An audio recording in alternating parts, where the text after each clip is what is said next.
Sveiki. Mane visuomet kankina klausimas apie mūsų moteris.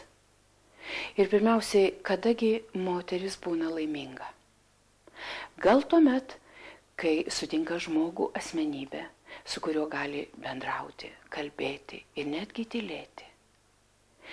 Gal tuomet, kai turi darbą, kur asmeninis gyvenimas yra kaip tik priedas prie jo.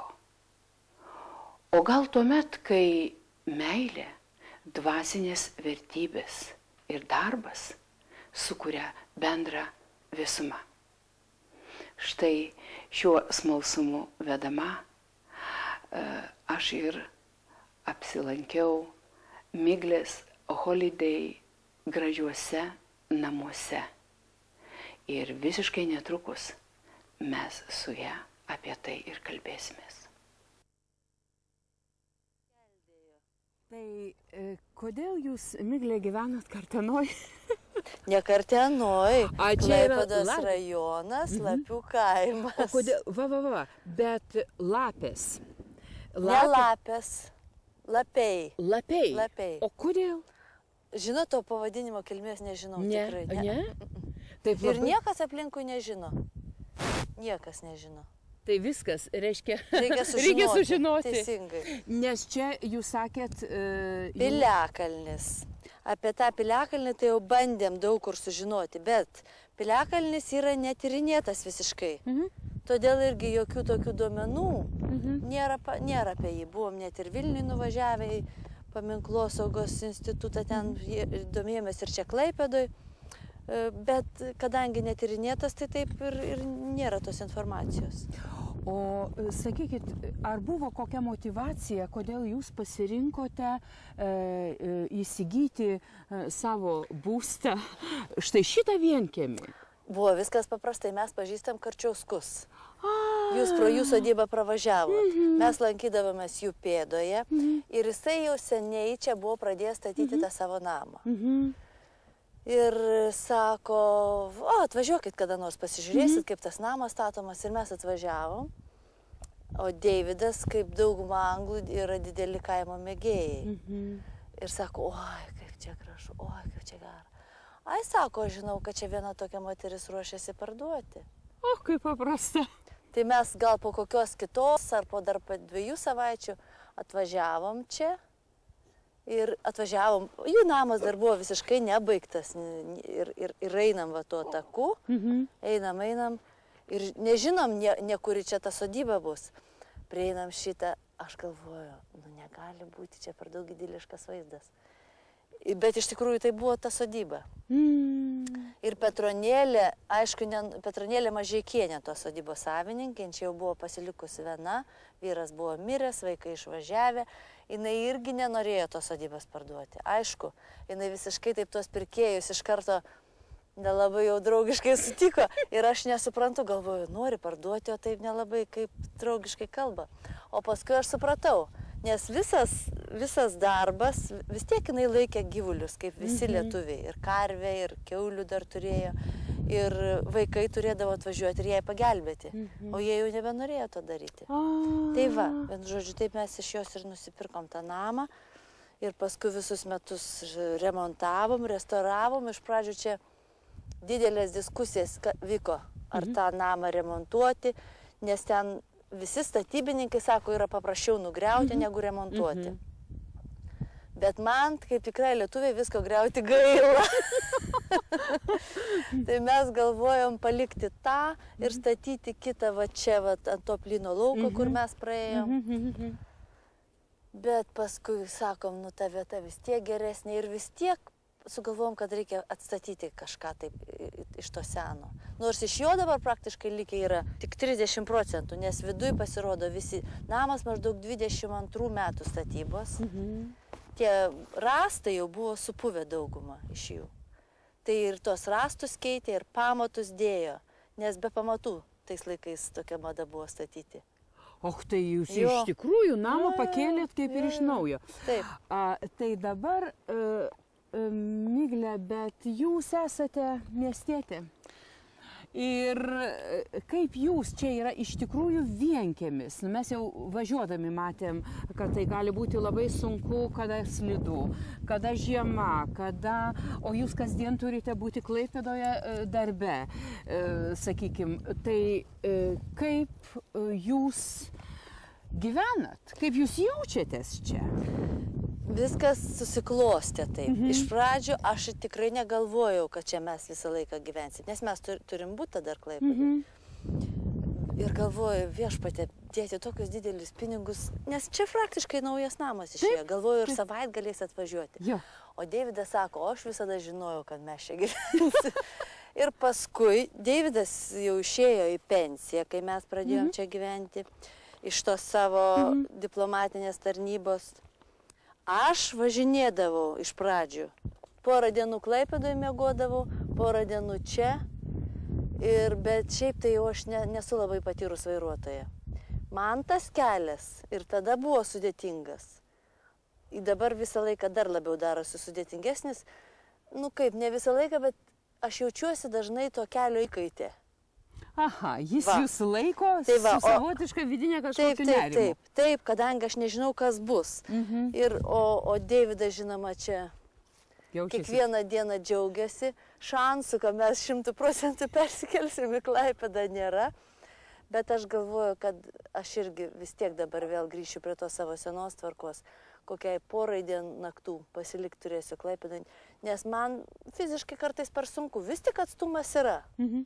30 km ir plus tas kelias ne asfaltas visą laiką. Taip, jau tikrai ne asfaltas. Tai man jisai sukelia problemų, iš tiesų. O tarkim, tai, kad čia gražu yra, tai čia net televizijos žiūrovai visko pamatyti negali, kaip čia iš tikrųjų yra gražu. Kad čia yra didelis plotas, kurį jūs turite, kur čia jūs galite daryti, ką jūs norite, ir kortus įkurti, ir gerai leisti laisvą laiką. Ar jūs įsivaizduojate, kad kada nors, tarkime, kada jūs nebeturėsite aktyvaus socialinio gyvenimo, štai čia jūs leisite dienas, rašysite memuarus ir jums visai bus saugu šitam vienkiemy? Saugu ir dabar jau saugu, bet aš neįsivaizduoju savęs be socialinio gyvenimo. Ne, aš galvoju, kad vis tiek žmogus, ir man pačiai įdomesni žmonės, kurie ką nors veikia, nes tada yra ką papasakoti. O leisti laiką gražiai gali tada, kada esi pavargęs. Man tokia patarlė įstrigusi nuo senų laikų. Nevalgyk, jeigu nesi alkanas, nesisėsk, jeigu nesi pavargęs. Labai teisingai. Reiškia, atsisėsti tik tai tada galima, kada jau jūs pajusite nuovargį, kuris dar nenusimato. Ir žinot, iš pradžių, aišku, aš čia buvau pritrenkta viskuo, nes aš visada mėgdavau gamtą, beveik kiekvieną vasarą kur nors palapiniai permiegodavau ir galvodavau, nu jeigu vasara praėjo, galvoju, ir aš nepermiegojau palapiniai, tai ar buvo vasara, ar ne. Ir iš tikrųjų, čia viskas taip stebino, kadangi visą aš tai turėjau šalia, tai nebuvo vienos dienos išvyka. Bet paskui pradėjo trūkti žmonių. Kad ir tam laisvalaikiui. Bet jūs, kada parvažiuojate, jūs pasitinka du šuniukai, jūs pasitinka katinas, jūs kalbėjote apie žuvis, kurios gyvena šitam tvenkiny ir sakėte, kad šitokio patyrimo jūs neturėjote, jūs turite jį tik dabar. Tai neguodžia?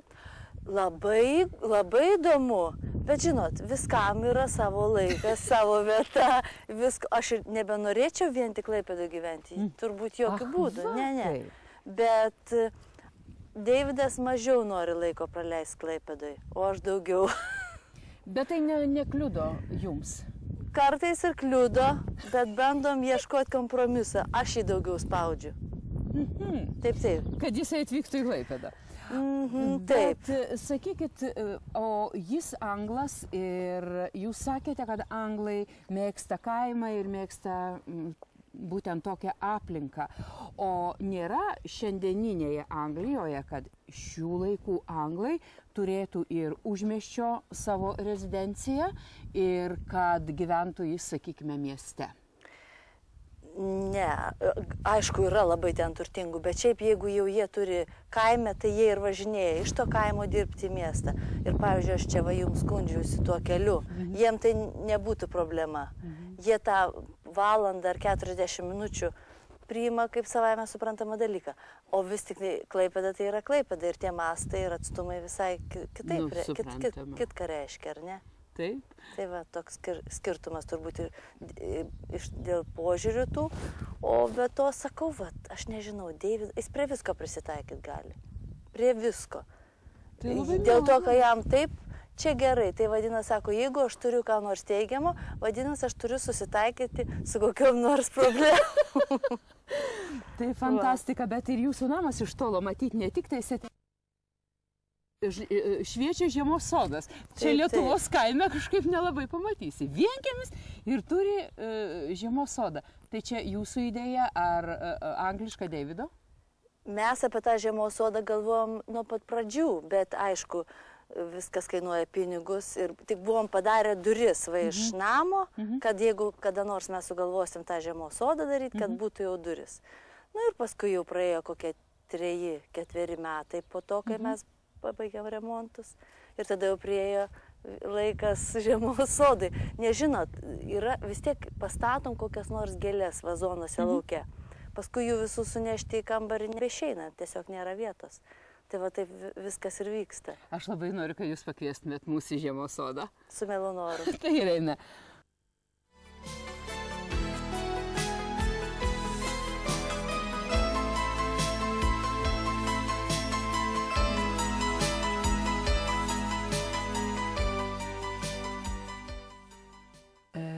Migle, sakykit, bet jūsgi ne klaipėdietė, dirbate Klaipėdoj ir gyvenate štai čia, šitoj gražioj vietoj ir jūsų žiemos sode mes dabar ir esam. Kur jūsų gimtinė? Aš esu iš Radviliškio. Mano tėvai Radviliškio dabar dar gyvena ir aš ten pati buvau iki 18 metų. Paskui išvažiavau į Vilnių į tuo metu pedagoginį institutą. Baigiau anglų kalbą ir jau po to atvykau į Klaipėdą.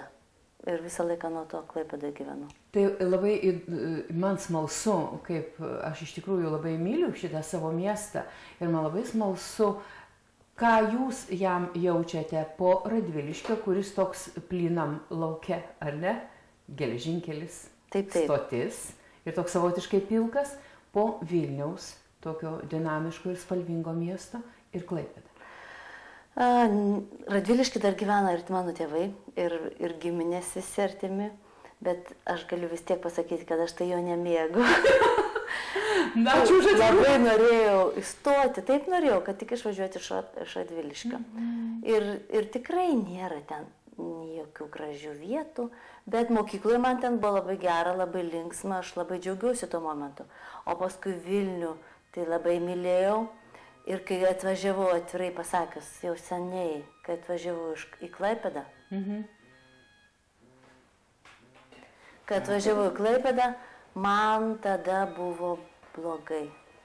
Blogai. Žinot, prieš tai, kai žiūrėdavom filmus, visada būdavo ta kronika. Ir kai rodydavo Vilniaus kokias bažnyčias, aš verkdavau.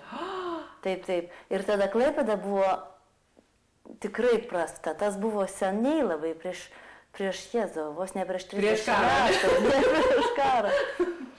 Aš galvoju, jei, bet paskui dirbau mokykloje Donelaičio. Patiko man mokyti, bet neilgai aš mokiau, bet labiausiai man patiko tos pradinukus mokyti. Kodėl pradinukus? Anglų kalbos. Man jie būdavo labai įdomus, aš gal tada pati buvau labai jauna, kai dėsčiau tiem 11-okam, diskomfortas būdavo šioks toks, jie dar man komplimentus sakydavo ir be to aš norėjau labai jau, aš galvojau, kad aš esu tik mokytoja. Man labai nepatiko daryti tuos visus kitus darbus. Komjaunimo susirinkimus, ten politinformacijos, aš kaip dabar dar atsimenu. Auklėjamosios klasės planas, 1 savaitė komjaunimo susirinkimas, 2 savaitė politinformacija, 3 savaitė dar kažkas tai, o 4 išvyka. O aš galvoju, kad mano pagrindinis uždavinys išmokyti. Ir aš taip ir dariau. Bet prisiminus tuos laikus iš šiandienos pozicijų, ar jums neatrodo, kad vis tik tai mokykloje turėtų būti daug bendravimo, ne tik tai mokymo? Taip, bendravimo galbūt, žinoma. Bet formos turėjo būti visai kitokios. Žinot, aš kai irgi jau pedagoginiam institute, kai mokiausi, aš irgi buvau komjaunimo, tos grupelės komjaunimo organizacijos ta sekretorė vadinama. Bet mes ką padarydavom? Aš surašydavau tos protokolus ir niekas ten į tai dėmesio nekreipė. Ir aš galvoju, kad mes visi tarsi tai žinom, ką mes turim daryti, bet iš esmės to kaip ir nebūtina daryti. Bet mokyklai buvo kitaip. Ir tai buvo sunku. Mokyklai buvo kitaip. Ir tada jūs iš jos išėjot? Tada išėjau. Ne vien dėl to išėjau, ir išsikėliau gyventi tada trumpam laikui į Trakus. Bet šiaip tai galiu pasakyti, kad kiek esu dirbus, mokytojo darbas pats sunkiausias. Pats. Ir galvoju, kodėl. Faktiškai turi tas 45 minutės mokyti, turi palaikyti drausmę, turi absoliučiai susikoncentruoti. Aišku, jeigu tu visą tai darai gerai. O kaip tu gali nedaryti gerai, kai yra klasė, ar ten mano atveju buvo 15 mokinių, o jeigu dar didesnė klasė, tai be abejo dar daugiau tų pastangų reikia. Ta koncentracija, jeigu tu pravedi 6 ar 5 pamokas, tai, žinot, daugiau pareikalauja negu darbas nuo 9 iki kad ir 6, nes vis tiek tu gali pasidaryti tą pertrauką tada, kada tu jauties pavargęs. O čia ne, jeigu pasibaigė pertrauką 10 minučių, tu turi eiti, tu turi labai susikoncentruoti. Mano tokia nuomonė. Ji be jokios abejonės yra teisinga. Aš taip pat lygiai manau. Taip, kad aš tuos pedagogus labai gerbiu. Jo, tai dabar ir jūs nebe pedagogė. Ne. Ir kur jūs išeinat?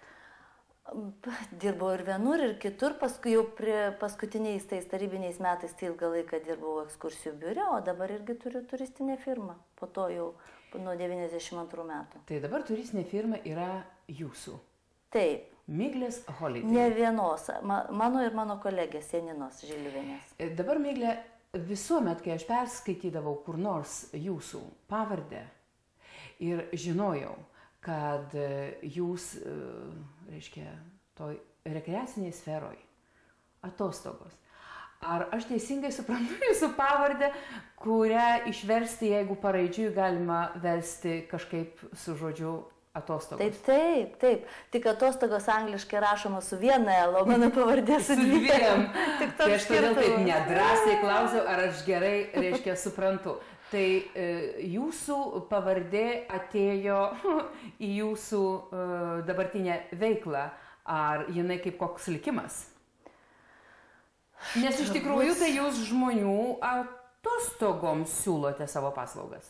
Taip, bet aš užsiimu tik turistų priėmimu. Aš neorganizuoju kelionių iš Klaipėdos. Nesvarbu, bet turistai taip pat yra savo laisvų nuo darbo metu. Jūs čia turbūt nori dabar paklausti manęs, kaip aš su savo vyru susipažinau. Be jokios abejonės. Aš dirbau tame kelionių ekskursijų biure. Prieš tai aš buvau ir aišku, buvau baigus anglų kalbą. Prieš dar nepriklausomybę aš kaip tik išvažiavau į Australiją aplankyti savo giminių. Ten mano tėvo brolis gyvena ir netikėtai ten dar man tokį irgi vertėjas darbą pasiūlė, taip kad aš ten išbuvau pusę metų ir aišku, tą kalbą mokėjau geriau negu šiaip jau vien tik baigus universitetą ar institutą. Ir kada jau pradėjo Lietuvoje kurtis diplomatinės tarnybos, aišku, tie diplomatai atvažiuodavo ir į Klaipėdą. Tai ko gero, kas nors žinojo, nesgi Klaipėdai mes vis tiek daug maž vienas kitą pažįstam. Taip, ar ne? Apskritai Lietuvoje. Pakvietė mane pavertėjauti, o Deividas tada dirbo Didžiosios Britanijos ambasadoj, gynybos atašė. Tai aš nuo to ir pradėjau, pavertėjavau jam vieną kartą. Ir ne vien tik jam, vertėjavau tada kariniam struktūrom. Nemažai vykdavo čia tie karo laivai. Dabar beveik visi susikalba angliškai, o tada kokiais 91-2 kariniai struktūrai beveik niekas nekalbėjo angliškai, tai neapsieidavo be vertėjų. Tai va, ir mes taip su Deividu susipažinom. Ir Ir vis tiek man būdavo ta įtampa vertėjavimo. Pliusgi nepažįstama tematika, su tom divizijom, batalionais ir taip toliau. Aš užsirašydavau žodinėlius. Ir kada jau reikia eiti pasitikti, aš nežinau iš tikrųjų, kas čia tiksliai atvažiuos. Jau Deividui buvo vertusi vieną kartą ir važiuoja mes pasitikti. Ir žiūriu, išlipa vėl tas pats. O galvo, ačiū Dievui, tas gerasis išlipo. Nes jisai labai taip paprastai elgdavos ir nuimdavo iš karto visą tą įtampą. Migle, ar būtų neetiškas mano klausimas apie tai, kad jūsų amžiaus skirtumas yra šioks toks? 10 metų. Atrodo daugiau, ar ne? Tiesą sakant, bet tai 10 metų čia jūs nejaučiat jokio skirtumo?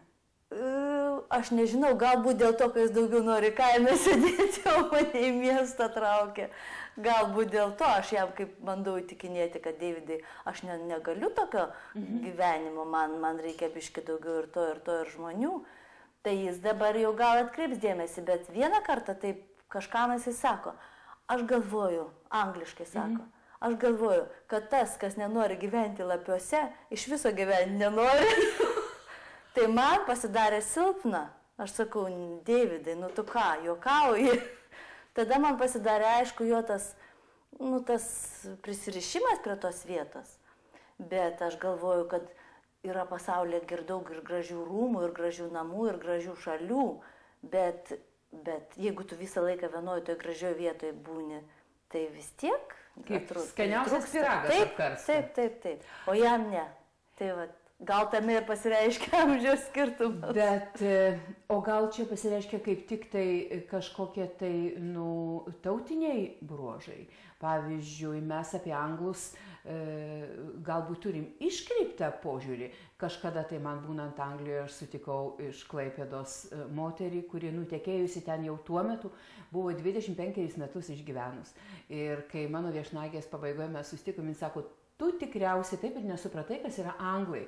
Ir tu tikriausiai manęs norėtum paklausti, kas yra anglas? Sako, aš tau iš karto galiu atsakyti, kad vienodai emocijų per vestuves ir tiek pat per laidotuvės. Tai kas yra anglai, Miglė, jūs geriau yra jūsų žodžiuose dalis tiesos. Taip, emocijų jie per daug taip jau ir nerodo. Bet žinote, Irena, kaip ir visada ir visur, lazda turi 2 galus, ar ne?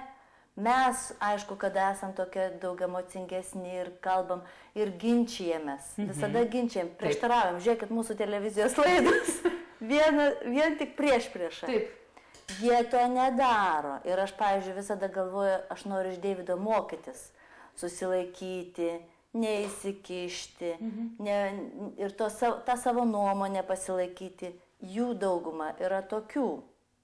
Mane, pavyzdžiui, iš dalies tas žavi. Man patinka, kada žmogus taip jau primiktinai nekiša to savo nuomonės. Bet tai čia tas gerai. Pavyzdžiui, tuo pačiu jie ir su savo šeimos nariais tokie yra šaltesni. Aš, pavyzdžiui, Deividui turiu priminti, kad jisai turi savo vaikam paskambinti. Ir to tokio didelio, kaip pavyzdžiui, ryšio, kaip pavyzdžiui, tarp manęs ir mano tėvų, tarp jo ir tarp jų vaikų nėra. Bet aš manau, kad čia, žinot, irgi dėl to, kad mes gyvenom vis tiek uždaroje visuomeniai. Tas mūsų migravimas buvo labai nedidelis, galėjom važiuoti plačią tėvynę, bet tenai, kadangi nebūdavo geriau, tai vis tiek mes visi Lietuvoje laikėmės. Ir mums vienas kitą pamatyti, tai jokios problemos nesudarė. Bet, Migle, gerai, o tarkim, kodėl jis pasirinko gyvenimą Lietuvoje, kodėl jis jūsų nepakvietė į Angliją? Žinot, susiklostė tokios irgi aplinkybės. Visų pirma, aš jau buvau, kaip jau minėjau, aš jau buvau Australijoje, pusę metų buvau praleidusi. Ir ten buvau prieš nepriklausomybę. Ir pavyzdžiui, kada jau ruošiausi važiuoti atgal į Lietuvą, ten mano tie bendradarbiai, vienas toks, atsimenu, žydas puolė prie manęs ir sako, tu ką, kvaila, grįžti tu ten atgal. Sako, tugi turi pilną šansą dabar prašyti politinio prieglobsčio. ar gal ne politinio, bet prašyti, kad leistų pasilikti, kadangi tada visi vaizdai iš Lietuvos užsienį buvo klaikus, kaip ten Raudono kryžiaus ligoninėje kraujai išlakstosi. Bet aš jau, žinot, aš ten visai neblogai turėjau ir man nemažai mokėjo, bet aš vis tiek jutau, kad aš ten ne savo vietoje esu, nes aš neturiu, man viską būtų reikėjo pradėti iš pradžių. Ir aš to nenorėjau. Dėl tokio didelio potraukio, kaip kai su Deividu mes apsivedėm, kad pulti į Angliją, aš kaip ir neturėjau. Deividui Lietuvoje labai patiko, plus mano dukra dar buvo, atrodo, 9 klasiai. Ir mes galvojom, nu dabar pagyvensim čia Lietuvoje, o paskui po kokių 5-6 metų važiuosim į Angliją. Bet paskui ne vienas, nei kitas to noro nebepareiškiam. Ir taip viskas liko. Žinot, kai kartais skaitai savaitgalio priedus prie mūsų pagrindinių šalies laikraščių ir stiliuje matai, kad ištekėjusius už nelietuvio, už pakankamą socialinį statusą turinti, pakankamas pajamas turinti žmogų, vis kalba apie savo gyvenimą kitose kraštuose, apie poilsį ir atrodo, kad nieko daugiau tie žmonės neveikia. Ta ponia, kuri ištekėjo už kažkokio pasiturinčio užsieniečio. Jūs gyvenate čia Lietuvoje. Miglė važiuoja kasdien į Klaipėdą į darbą. Tai ar jūdu važiuojate į šiltus kraštus, ar daug pasaulio jūdu aplankėte, ar jums to nereikia? Važiuojam.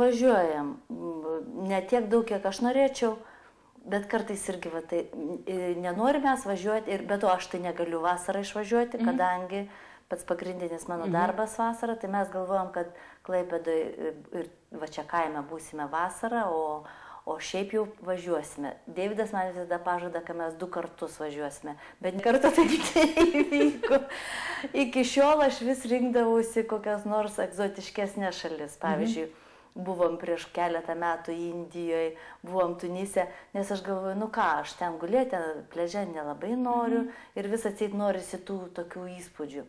Ir yra tų įspūdžių, pavyzdžiui, ir iš tos Indijos liko dideli įspūdžiai, bet jie labai prieštaringi.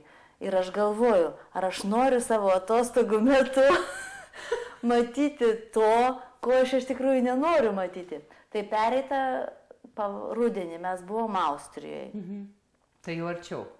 Arčiau. Ir labai patiko. Ir susidariau įspūdį vis tiek, kad geriausia, kai tu važiuoji pas ką nors, kad va taip grinai važiuoti vien tik tai į viešbutį, šio to trūksta. Norisi daugiau tą pažinti šalį. Pavyzdžiui, su tais Austrais mes susipažinom būdami Indijoje.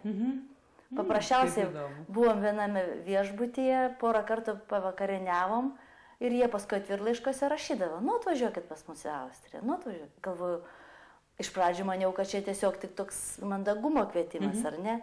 Kai kokį 5. kartą tą patį pakartojau, galvoju, gal tikrai. Ir kai nuvažiavom, vis tiek su jais važiavom ir į Veneciją. Įdomi tokia situacija, tas Francas vyras visiškai nekalba angliškai, o tik žmona Aneli kalba angliškai, tai vienu žodžiu vyko tas vertėjavimas visą laiką. Tai ir tą šalį pamatai kitaip visiškai. Taip, be abejo. Ir pabendrauji su žmogum. Ir pavyzdžiui, tada po tų 2 savaičių man susidarė toks Austrijos vaizdas ir apie žmonės, ir apie pačią Austriją. O sakykit, kaip jūs žiūrit apskritai į šeimininius santykius? Sakykime, vyras ir moteris kuria šeimą. Tas pagrindas, kas yra? Meilė, racionalumas, ar dar kažkoks tai kitas, nežinau, socialinio statuso buvimas. Kas yra pagrindas? Pavyzdžiui, jūs sakote, kad mes susitikom su Deividu. Kas tai buvo? Tai buvo kažkas tokio nežaboto? Nu, gal ne visai nežaboto, bet tai buvo vis tiek jausminis niuansas. Taip. Ir jausminis, ir be to Aš apie save galiu kalbėti. Nereikia manyti, kad ir Deividas kažką bent jau panašaus. Aš galvoju, nes aš manau, kad tada tuo metu vis tiek jis buvo toj diplomatiniai tarnyboje. Aš galvoju, kad jam dar tada pačioj pradžioj tos nepriklausomybės dar reikėjo ko gero ir savo vadų atsiklausti, ar jisai gali su tokia išbuvusios tarybinės šalies kokius nors ryškesnius santykius užmėgsti. Ir ne tik aš galvoju, bet jis ir užsiminė vieną kartą. Tai aš manau, jeigu nebūtų tai ko gero jis ir nebūtų tų pastangų dėjęs, ar ne? Taip, aš taip manau. Gerai, bet jūs, Miglė, sakėt, kad jūs esate greičiausiai racionalus žmogus. Taip, tikrai. Nes, negali, žinote, man atrodo, kad mes tarybiniais laikais galėjom būti daugiau sentimentalūs negu dabar. Ir aš galvoju, kad mūsų tas dabartinis jaunimas visi tą puikiai jaučia. Aš galvoju dabar, pavyzdžiui, ir mano dukra, būdama 26 metų, įsigijo butą, bet už paskolą, ar ne? Ir dabar kaip tu gali būti labai sentimentalus ir krypti, pavyzdžiui, pakeisti vieną darbą kitų, jeigu tu negauni daugiau pinigų, kaip tu gali važiuoti atostogas, jeigu tu žinai, ne tai, kad tu neturi pinigų, bet kad tu turi įsipareigojimą, ar ne? Taip. Ir tas įsipareigojimas yra labai ilgas. Ir tai čia vienas tik įsipareigojimas, o šiaip, pavyzdžiui, jeigu tu turi ar savo verslą. Vienu žodžiu, tų įsipareigojimų pasidaro daug ir tu į kitus žmonės pradedi irgi taip žiūrėti, kad, jeigu jau yra kokie nors klausimai, tai nori juos įspręsti labai aiškiai, paprastai, racionaliai. Oi, man nepatinka, arba aš negaliu. Tokie žodžiai jau pasidaro nebereikalingi. Ir tas toksai racionalesnis gyvenimas pradeda verštis ir į tavo vidų. O dabar, juk galima dabar žiniasklaidoje, ypač visiškai neseniai, čia nepaprastai gražus sambūris buvo Lapiuose, čia ir škotiški sijonai plaikstėsi ir yra kalbama, kad jūs į Lapius įnešate labai daug dinamikos. Periodiškai kažkokie tai renginiai būna. Čia yra racionalu, jums abiems su Deividu šito reikia. Ar kas čia yra? Ne, čia neracionalu. Aš kalbu apie tą racionalumą, kaip, pavyzdžiui, darbiniai veikloj. Aišku, tų skėdimų tokių aš ir šiaip jau nelabai mėgstu. Vis tiek. Aš taip galvoju. O paskui tai visas laisvalaikis, tai jis negali būti racionalus. O viskas, kas vyksta Lapiuose, tai daugiausiai yra, man atrodo, Deivido iniciatyva. Aš jau prie jo prisidedu. Nežinot, mes neturim dar tokių įpročių labai daug dalyvauti bendruomenės veikloj. O jie, užsieniečiai, vakariečiai, nors tie anglai yra ir, kaip jūs sakėt, santūresni, bet vienas kitam jie rodo žymiai didesnį dėmesį. Žymiai, tai yra nepalyginami dalykai. Ir, pavyzdžiui, jeigu atsikelia anglas, ar Lietuvoje, ar kur nors pas save Anglijoje naują vietą, pirmiausia, ką jis padaro, jis eina susipažinti su kaimynais. Lietuvis to nedaro, taip? Taip. Tarsi, aš čia atsikrauščiau, aš čia nusipirkau, čia yra mano. O jie iš karto, ir ne tik iš Deivido aš tą išgirdau, kad tu pirmiausia turi būti priimtas į tą bendruomenę. Jam tas labai svarbu, kad tu nesijaustum ten izoliuotas, kadangi tu ateini vienas, o jau prie tavęs yra kažkokia tai bendruomenė, prie tavęs jau gyvena. Tai taip pat ir čia. Jisai, pavyzdžiui, aišku, čia dėl to, kad pažįstam ambasadorių, jisai organizavo tos renginius Vilniuje, Visaginėje ir pagalvojo, kad čia labai atraktyvu būtų Lapiuose, nes jam irgi kaimas patinka, jis orientacininkas didelis. O paskui Deividas dar veda anglų kalbos kursus, jis to nori, jis nori duoti visą laiką. Gauti nelabai pergyvena dėl to, ar gaus ar negaus. Netgi jeigu ir negauna to, bet jisai vis tiek tą daro. O aš prie jo irgi prisidedu, nes man tas irgi labai patinka. Tai nuostabu. Ir tada aš norėčiau paklausti, kas jūsų galva yra draugystė? Jūs turite didelį pulką draugų, su kuriais draugaujate ir kaip jūs supranta draugystę. Tai aš jau, kaip ir jų minėjau, kad man tam kaime pradėjo pritrūkti žmonių. Turiu ir draugių, žinoma, bet daug labai turiu gerų pažįstamų. Ir jaučiu malonumą su jais susitikdama. Ir aš pastebėjau, kai pavyzdžiui žiemą arba rudenį, kai pasidaro, kai greitai temsta, ar aš turiu skubėti namo, aš susitinku ten, daleiskim, eidama vieną kitą ir aš negaliu net žodžių persimesti, nes man jau galvoja, kad aš turiu važiuoti. Ir aš galvoju, kodėl man malonu, aš galvoju, kad ir jiem įdomu su manim susitikti.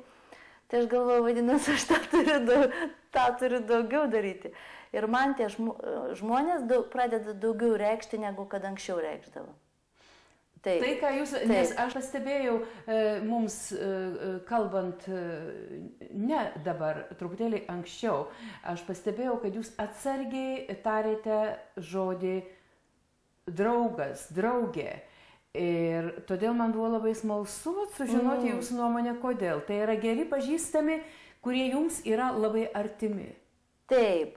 Žinot, tiesiog aš gal taip atsargiai tariau dėl to, kad jeigu, kai esi jaunas, ta draugė, tai jau labai jau daug reiškia, tu su ją ir vos ne vienam kambarį, jeigu bendrabutį gyveni ir į kiną eini, ir apie berniukus kalbi. Vienu žodžiu, vos ne pusė tavo dienos praeina, dabar tai taip nėra. Ir atvirai pasakius, po namus mes su savo pažįstamom ar draugiam nelaksto vieną paskui. Aš bevelijau susitikti neutralioje vietoje, kaviniai, nes man įdomiau. Tada kad aš ne savo namuose, plus kažkas patarnauja ar kavos atneša. Bet tai gana vakarietiškas stilius, ar ne? Jau. Nes lietuviai kartais net nepasibeldė, taip toks valstietiškas, einu pro šalį ir užėjau. Ne. Dabar taip kažkaip nebelieka tam laiko. Man tai tas nebūtų papriimtina. Gal pas savo brolinį ir brolių, tai aš dar taip užeinu, bet į tai paskambinu. Nes vis tiek kažko tai tada gal tu užsiėmęs esi, kaip aš taip jau dabar galiu įsiveršti ir tam žmogui sukurti tuo metu tą nepatogią, ne tai, kad nepatogią, bet nepalankę. Gal jisai ruošiasi kam nors svarbaus arba ką nors daro. Taip, kad galima ir draugauti, ir perspėti, kad ateini. Miela Miglė, jūs nepaprastai linksma ir štai ir šitą laiką, kurį mes buvom kartu, jūs visą laiką plačiai šypsojotės. Ir taip atrodo, kad jūs aplenkė rūpesčiai ir jūs labai laiminga. O ar jūs turite svajonę, kuri dar jūsų laukia priekyje?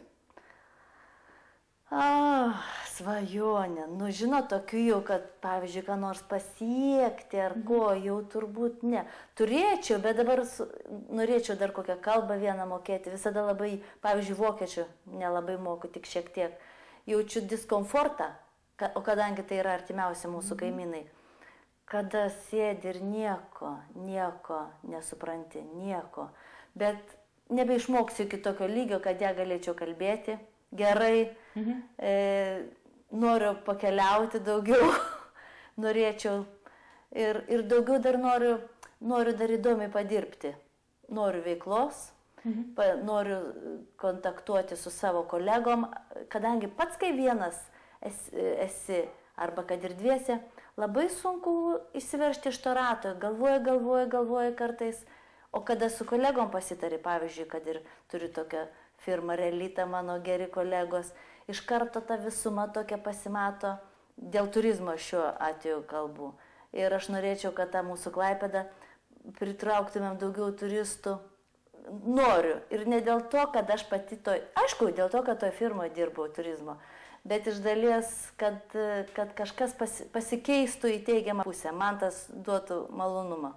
Jeigu aš tai pamatyčiau, kad dėl mano kokių pastangų šis tas pasikeitė ar teatro aikštė, ar kur nors kitur, man patiktų. Tai nuostabų žodžiai. Paprastai aš visada kviečiu, kad kas nors, reiškia, ką nors mano laidos herojus palinkėtų visiems žiūrėjusiems. Bet tai, ką jūs pasakėte apie savo svajonę, tai savotiškai kaip ir palinkėjimas, ar dar ką nors geriau galima pasakyti, norint, kad Klaipėda būtų gražesnė žmogaus, kuris yra gimęs Lietuvos viduryje. Todėl aš labai dėkoju už šitą laiką, kurį mes mielai praleidom čia, Lapiuose ir jūsų žiemos sode. Ir aš linkiu jums didžiulės sėkmės ir laimės.